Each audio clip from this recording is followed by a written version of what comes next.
Fourth classes. Dear students, आज हम पढ़ेंगे exponent and power. Exponent and power, तो सबसे पहले हमें समझना है कि एक्सपोनेंट हम किसे कहते हैं। एक्सपोनेंट क्या होता है? Repeated multiplication of a number by itself can be shown by exponent.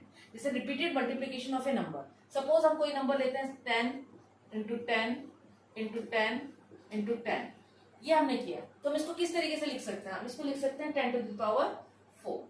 तो हम इसको पढ़ेंगे कैसे? जो इसमें 10 होगा वो हो जाएगा आपका बेस, और जो 4 होगा वो हो जाएगी इसकी पावर। तो इसको हम रीड करते हैं 10 रेज टू द पावर 4। हम इसको इस तरीके से रीड कर सकते हैं। तो ये होता है आपका एक्सपोनेंट। तो एक्सपोनेंट को पहले आपको ये पता होना चाहिए ना कि एक्सपोनेंट हम कहते किसे हैं, तभी हम आगे बढ़ सकते हैं कि एक्सपोनेंट में पावर क्या है। जैसे अगर हम सपोज कोई दूसरा नंबर लेते हैं 2 इंटू 2 इंटू 2 इंटू 2 इंटू 2, अब बताइए कितनी बार है? 1 2 3 4 5। तो इसको लिख सकते हैं 2 रेज टू द पावर 5। तो इसमें बेस है आपका 2 और पावर है इसमें 5। This is the exponent with power. इस तरीके से हम इसको दिखा सकते हैं। अगर अब आपको किसी नंबर का एक्सपोनेंट निकालना हो तो हम किस तरीके से करते हैं? तो आपने प्राइम फैक्टराइजेशन आराम से किया होगा, आपको अच्छे से आता होगा कि किसी भी नंबर का अगर हमें प्राइम फैक्टराइजेशन अगर आप निकाल सकते हैं तो उसके बाद हम उसको एक्सपोनेंट की फॉर्म में लिख सकते हैं। जैसे आपने कोई नंबर लिया 64, इसका प्राइम फैक्टर्स निकालते हैं 2 32 2 16 2 8 2 4 2 2 एंड 2 इज टू पावर ये 5। तो हाउ मेनी टाइम्स 64 को हम कैसे लिख सकते हैं? 64 को आप लिख सकते हो 2 into 2 into 2 into 2 into 2 into 2।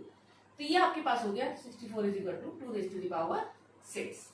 तो इसमें देखिए पावर इसकी हो गई 6 और बेस जो हो गया वो हो गया इसका 2। तो कितनी आसानी से हम किसी भी नंबर का एक्सपोनेंट फॉर्म में इसको लिख सकते हैं। अब जैसे कोई और नंबर लेते हैं, जैसे कोई और नंबर, जैसे हमने लिया सपोज 625।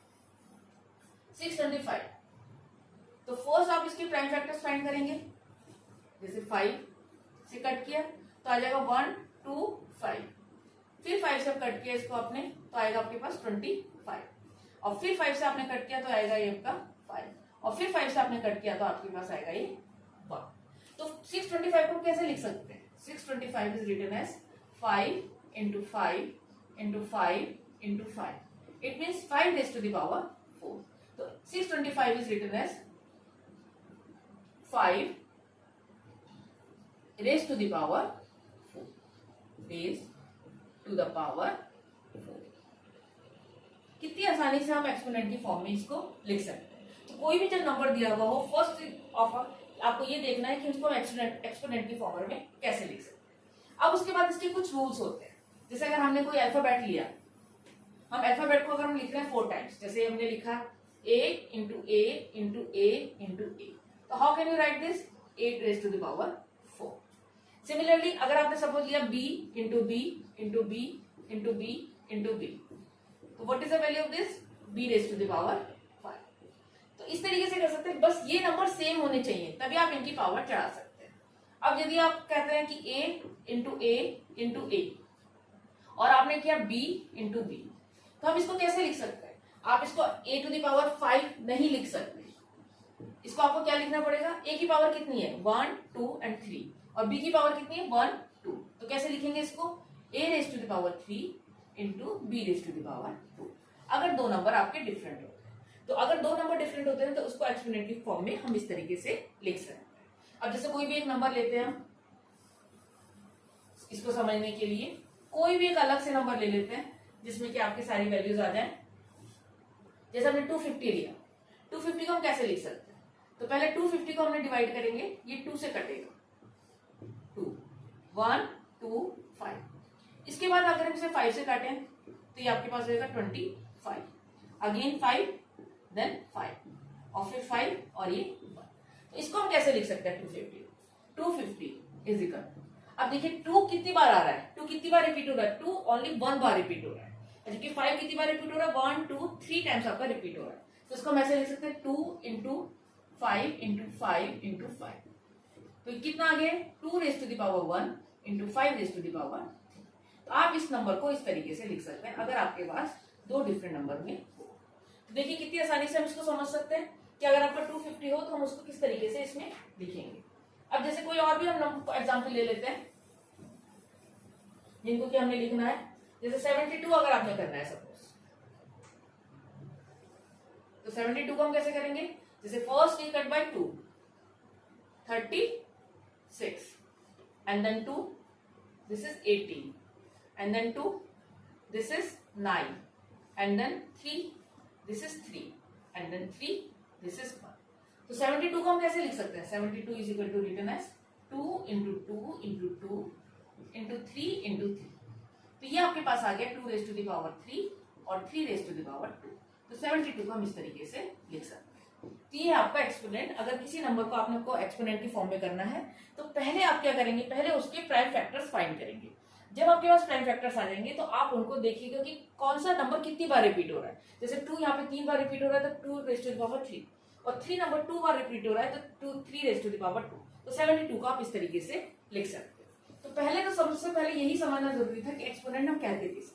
इसके बाद हम इसके पढ़ेंगे लॉस, कि लॉस क्या है exponent, loss of exponent, loss of exponent. अब देखिए एक एक करके लॉस पढ़ेंगे और उसके बाद फिर उसके एग्जांपल्स के साथ हम इसे करेंगे। जैसे फर्स्ट लॉ है, अगर आपका बेस सेम हो a to the power m into a to the power n। अब इसमें बताइए दोनों में बेस क्या है, बेस है आपका a और पावर, पावर फर्स्ट वाले की है m और सेकंड वाले की है n। और अगर बेस सेम होता है तो इनकी जो पावर्स होती हैं वो आपस में ऐड हो जाती है। तो आपको जो मिलेगा वो मिलेगा a to the power m plus n। इस तरीके से आप कर सकते हैं। जैसे कोई एग्जांपल लेते हैं, सपोज आपको 2 टू द पावर 3 दे रखा हो और 2 टू द पावर 4 दे रखा हो। अब इसमें देखिए बेस क्या है आपका 2 है और यहाँ पे भी बेस 2 है और पावर इसकी 3 है और इसकी 4 है। अगर बेस सेम होता है तो पावर्स इसकी ऐड हो सकती है, 2 raise to the power 3 plus 4, इसका मतलब कितना हो गया 2 रेज़ टू द पावर 7। आप इजीली इसको कर सकते हैं। एक एग्जांपल और लेते हैं, suppose 5 raise to the power 15 है और 5 रेज़ टू द पावर आपका 20। हमने थोड़े बड़े पावर्स ले ली ताकि आप आसानी से समझ सके कि क्या है। अब देखिए बेस दोनों में सेम है, बेस दोनों का क्या है 5 है, तो जो पावर्स होंगे आपस में ऐड हो जाएगी, 15 प्लस 20 तो कितनी आ जाएगी 5 रेज़ टू द पावर 35। इस तरीके से आप कर सकते हैं। ये है आपका first law, a to the power m into a to the power n is equal to a to the power m plus n। अब हम सेकंड लॉ करते हैं। सेकंड लॉ कहता है कि अगर आपकी पावर सेम हो और ये डिवीजन में, पावर आपकी डिफरेंट है और बेस आपका सेम हो और ये डिवीजन में हो, तो किस तरीके से होता है। तो इसमें क्या होता है कि जो पावर्स होती हैं वो आपकी सबट्रैक्ट हो जाती है, a to the power m minus n। अब जैसे कोई भी एग्जांपल लें, हम करें 2 टू द पावर 3 और 2 टू द पावर 2। तो देखिए बेस क्या है दोनों का 2 है, एक की पावर 3 और एक की पावर 2 है। तो हम किस तरीके से लिख सकते हैं इसको 2 raise to the power 3 minus 2। तो कितना आएगा 2 रेज़ टू द पावर 1। ये आपके पास आंसर आ जाएगा। और कोई दूसरा एग्जांपल लें, सपोज हम लें 4 टू द पावर 20 और 4 टू द पावर 16।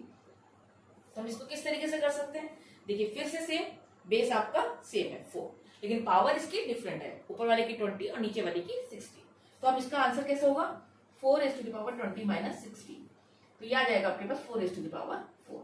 तो इस तरीके से आप निकाल सकते हैं। तो फर्स्ट रूल आपका ये है और सेकंड रूल आपका ये है।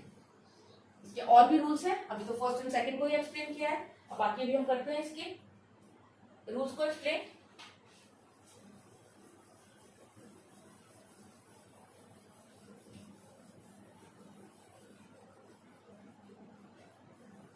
थर्ड इसका होता है कि यदि आपने किया हुआ a to the power m और उसी के ऊपर पावर आपने n करी हुई है तो हम किस तरीके से कर सकते हैं।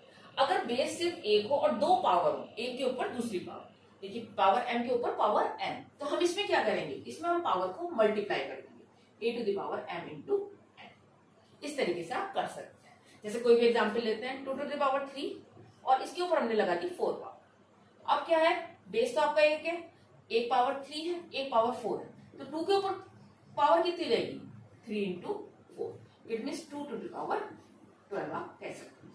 ये आपके पास आंसर आ जाएगा। एक एग्जाम्पल और ले लेते हैं।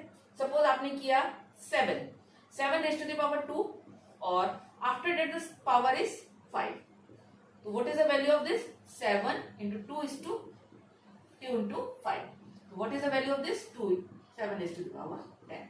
This is the correct answer. इस तरीके से आप इसकी पावर को कर सकते हैं। उसके बाद नेक्स्ट है इसमें आपका ये हो गया। अगर कोई भी आपका कंपोनेंट दिया हुआ हो, जैसे a to the power 0, अगर पावर 0 होती है तो क्या होता है? अगर पावर आपकी 0 होती है, कितना भी बड़ा नंबर हो, पावर इज इक्वल टू 0, तो कितना भी बड़ा नंबर हो आपकी वैल्यू हमेशा मिलेगी आपको, चाहे कितना भी बड़ा नंबर हो। सपोज आप मैं कह देती हूँ आपको, अगर हम 10 की रेज़ की पावर 0 करते हैं तो इसमें आपको वैल्यू क्या मिलेगी इसकी? 1। अब मैं आपको 1000 कर दूं या 10,000 कर दूं, 10,000 की पावर भी अगर आप 0 करेंगे तो उसकी वैल्यू भी आपको क्या मिलने वाली है? 1 मिलने वाली है। तो एक रूल ये है कि कोई भी अगर आपका है बेस, उसकी पावर अगर आपने 0 चढ़ाई है तो उसके बाद जो आपको वैल्यू मिलेगी वो हमेशा 1 ही मिलने वाली है। उससे आप कर सकते हैं। ओके, चलो नेक्स्ट करते हैं हम।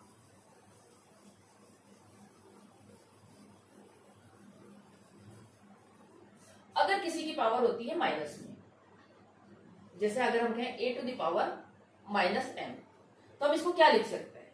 इसमें आपको करना पड़ता है जो बेस होता है उसका reciprocal of a। Reciprocal of a क्या है आपका? 1/a। तो अब जो पावर करेंगे इसकी a to the power -m is equal to, आप लिख सकते हो 1/a की पावर m। आप सीधे सीधे ये लिख सकते हो। बस जो नंबर है उसका रेसिप्रोकल करेंगे तो -m के साथ वो m की वैल्यू आ जाएगी।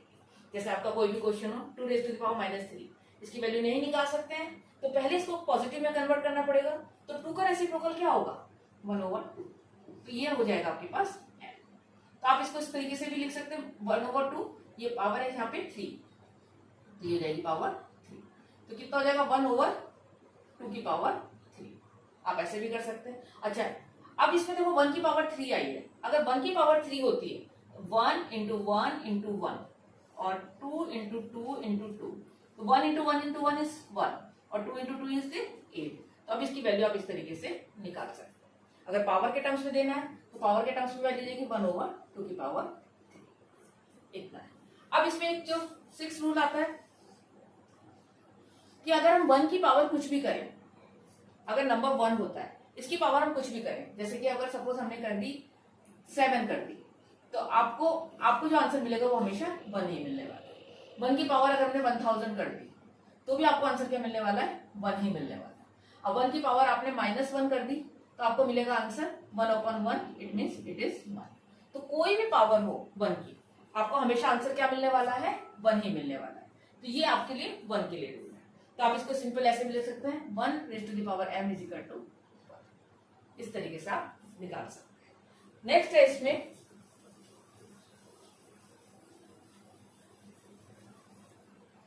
अगर कोई डिजिट माइनस में दी हो तो हम कैसे करेंगे?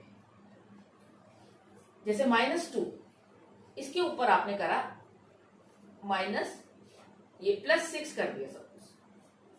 अब इसमें हमें देखनी होती है पावर, कि पावर आपकी किस फॉर्म में है। अगर पावर आपकी ऑड होती है तो आंसर आपको मिलेगा माइनस में, आंसर आपको मिलेगा नेगेटिव। और अगर पावर आपकी इवन होती है तो आंसर आपको मिलेगा पॉजिटिव। ये चीज भी ध्यान रखने की है। जैसे -2 है, -2 रेज़ टू द पावर 6 कहा, तो 6 क्या है? इवन है, तो आपको आंसर मिलना चाहिए पॉजिटिव। तो अब इसको लिखकर देखते हैं, जैसे -2 into -2 into -2 into -2 into -2 into -2। तो देखिए कितनी बार आ गया? 1 2 3 4 5 6। तो minus minus plus, minus minus plus, minus minus plus, तो सारे जो माइनस है वो आपके बैलेंस हो गए किसमें? प्लस में। आप इसको लिख सकते हो 2 into 2 into 2 into 2 into 2 into 2।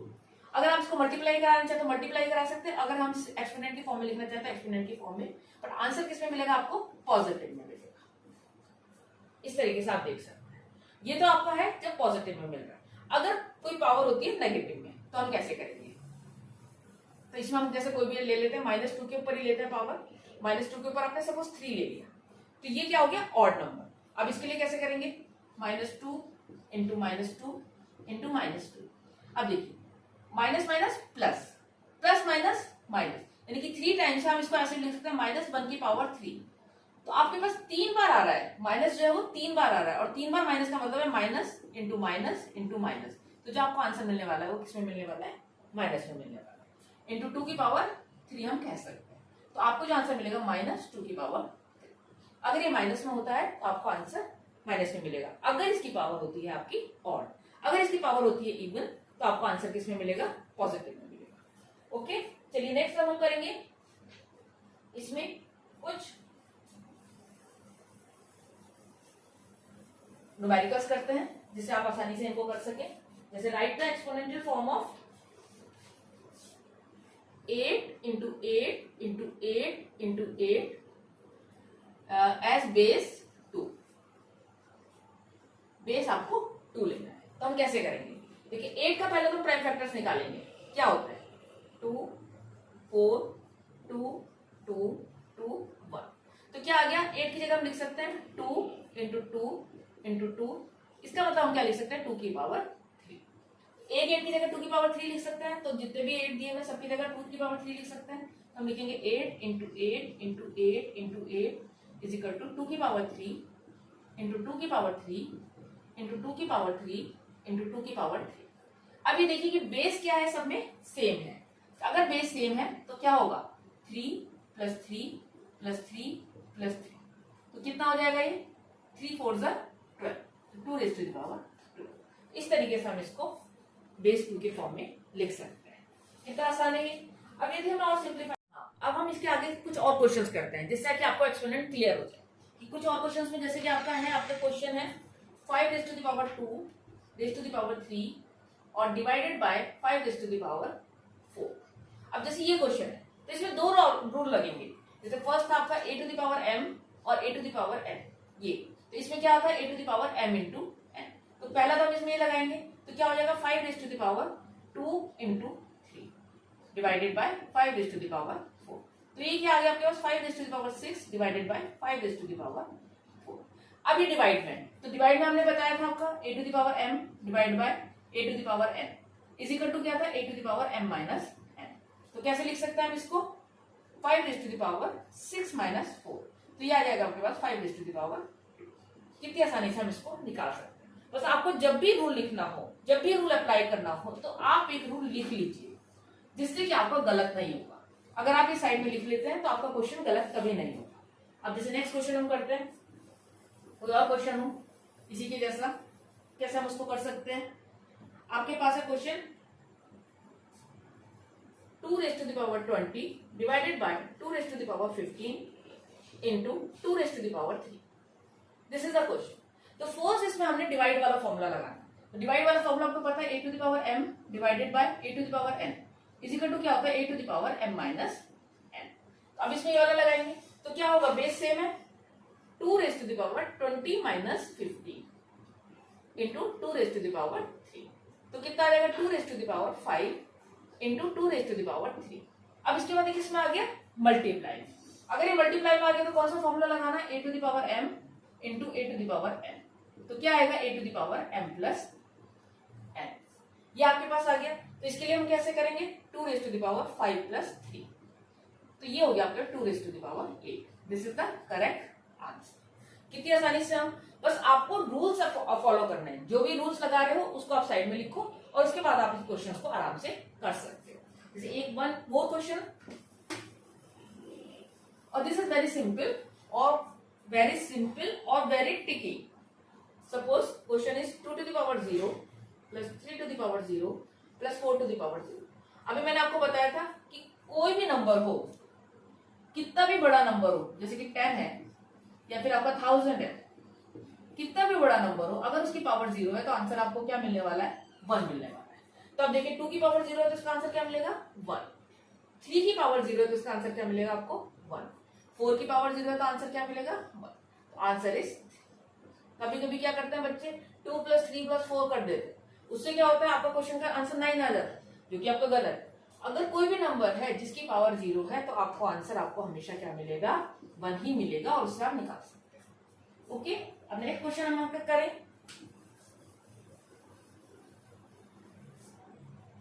जैसे आपका क्वेश्चन है, इसको आपको सिंप्लीफाई करना है। 3 raise to the power 1 into 7 raise to the power 2 into 11 raise to the power 8 over 21 into 11 raise to the power 3। ये आपका क्वेश्चन है। अब इसमें देखिए 3 प्राइम नंबर है, 7 प्राइम नंबर है, 11 भी प्राइम नंबर है, लेकिन 21 आपका प्राइम नंबर नहीं है, तो फर्स्ट इसको प्राइम नंबर में कन्वर्ट करेंगे। 3 7 जा 21, 7 1 जा 7, तो क्या आएगा आपके पास 3 1 7 2 11 8 और 21 को क्या लिख सकते हो 3 इंटू 7, 3 इंटू 7 इंटू 11 की पावर। अब आप देखिए इसमें इसकी पावर भी 1 है, इसकी पावर भी 1 है, इनकी पावर्स को लेकर जाते हैं, मतलब ये सब डिवाइड में है।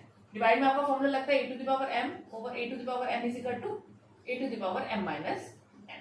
तो इसको कैसे लिख सकते हैं 3 raise to the power 1 minus 1 कर सकते हैं।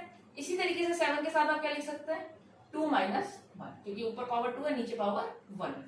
और 11 के साथ हम कैसे लिख सकते हैं 8 माइनस 3, तो कितना हो गया 3 raise to the power 0 into 7 raise to the power 1 into 11 raise to the power 5। और 3 रेज टू द पावर 1 की वैल्यू क्या होगी 1, और ये होगी आपकी 7 और ये होगी 11 रेज टू द पावर 5। तो आप इसका आंसर लिख सकते हो 7 into 11 raise to the power 5। ये आपके पास करेक्ट आंसर आ गया। इस तरीके से आप एक्सपोनेंट को सॉल्व कर सकते हो। वन एक लास्ट मोस्ट क्वेश्चन लेते हैं जिससे आपको बिल्कुल क्लियर हो जाएगा क्वेश्चन आपका। जैसे कि आपने कोई क्वेश्चन करना है, सपोज ये है 4 raise to the power 5 into a raise to the power 8 and b raise to the power 3 upon 4 raise to the power 5 into a raise to the power 5 and b raise to the power 2। तो किस तरीके से आप इसको कर सकते हैं। अब इसमें पहले देखिए सब नंबर, जैसे 4 ऊपर है तो 4 नीचे है, a है b है b है, तो इसको अलग अलग कर लीजिए। 4 5 over 4 into a 8 over a 5, b 3 और ये b, तो क्या होगा आप वही वाला फॉर्मूला लगाएंगे a to the power m over a to the power n is equal to a to the power m minus n। तो लिख सकते हैं 4 raise to the power 5 minus 5, इसको लिख सकते हैं a to the power 8 minus 5 और इसको लिख सकते हैं b to the power 3 minus. तो ये क्या आ गया आपके पास 4 रेज टू द पावर 0 और ये हो गया a raise to the power 3 और ये हो गया b raise to the power 1। और 4 रेज टू द पावर 0 की वैल्यू आपको ऑलरेडी पता है क्या होती है 1, a3 और ये हो गया आपका b। तो जो आंसर मिलेगा आपको a3। तो ये थे आपके सिंपल एक्सपोनेंट एंड पावर। अब हम नेक्स्ट क्लास में करेंगे exponent of a rational number कि पावर एंड एक्सपोनेंट अगर हम रेशनल नंबर का निकाल रहे हैं तो किस तरीके से निकालेंगे। उसमें यही वाले रूल्स फॉलो होते हैं, लेकिन थोड़े से क्वेश्चंस अलग हो जाते हैं क्योंकि हम अब लेने वाले हैं rational number. Okay, thank you very much आपको क्लास को देखने के लिए, और मेरे चैनल को सब्सक्राइब करते रहिए और बेल आइकन पर क्लिक करना मत भूलिएगा। Thank you very much.